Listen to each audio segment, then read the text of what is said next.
Assalamualaikum warahmatullahi wabarakatuh. Hai sahabat beriman, jumpa lagi di channel Santri Muda. Tonton video ini hingga akhir agar tidak sesat. Jangan lupa like dan subscribe untuk menambah keimanan kita.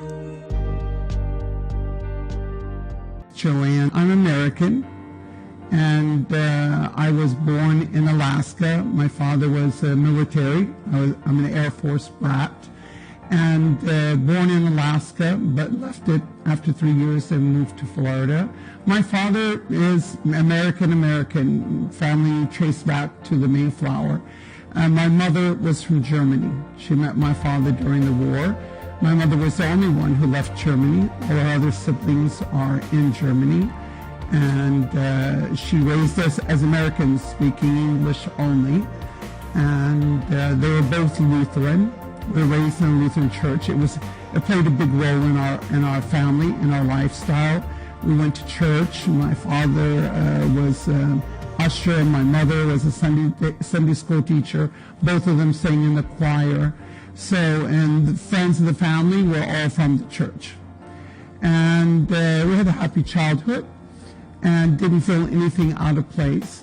After my parents got divorced, I wouldn't say my mother left Christianity. She still believed in God, but she stopped going to the church. And when I went to catechism class, there was a problem with me accepting the Trinity. At that time, I was maybe 12, 13 years old, and they couldn't explain it to me. And matter of fact, they got fed up with me and told me, you just gotta have faith and you just gotta believe. Well, if somebody is religious and supposed to be teaching you something, how can they get fed up with you or just want you to say, just accept it and move on? I was seeking the truth. That's what I wanted, the truth. And then as I got older, I was independent from the age of 14 on. I wanted to grow up and live my life.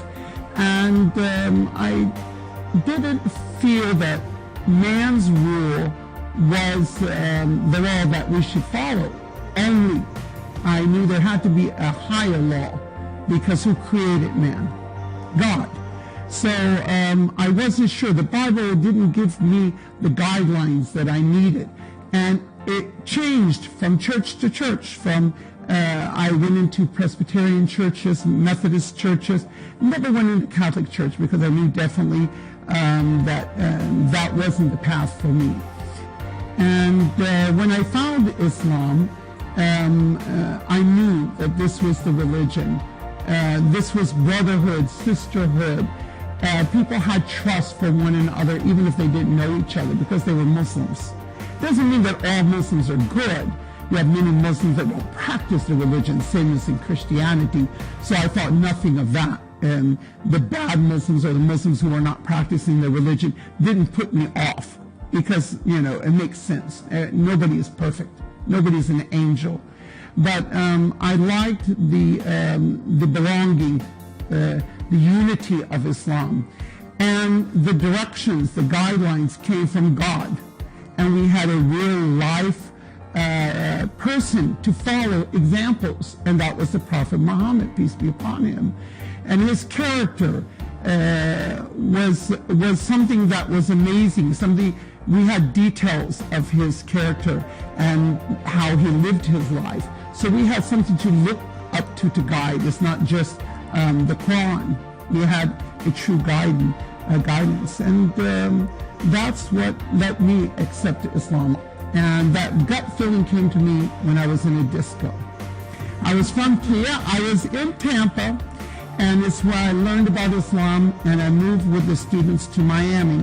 Miami in the early 80s, the best place to be as far as party, and that's what I was at that time, a party girl, loved to dance. And it was in a disco that when they came around and asked what drinks you want, I said, Pepsi, water. And everybody looked around at me and said, are you okay? And I'm like, yeah. Then somebody comes to ask me to dance, and I'm like, no. Like, that's really strange. I get up and dance with probably the devil himself if he asked me to dance. And then I felt I'm not in the right place. I shouldn't be here. And I said, I'm going to go home. We just got here, and I'm going to go home. And on the way home, I just had this feeling that you were searching for the true words of God. Now you know about it. You know a little bit about it. You know where it is. So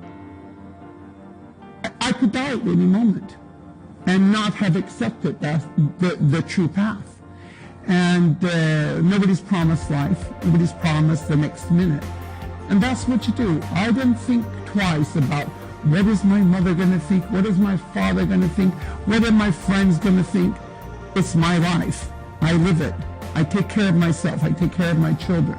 I was a single parent with two small children. So it didn't cross my mind twice about what would happen if I accepted Islam. I knew I had to accept Islam. I knew inside it's like that gut feeling. Go with the gut feeling. I tell my students that. I tell my children that. And I took my own advice. I went with my gut feeling and I became a Muslim. And then I learned.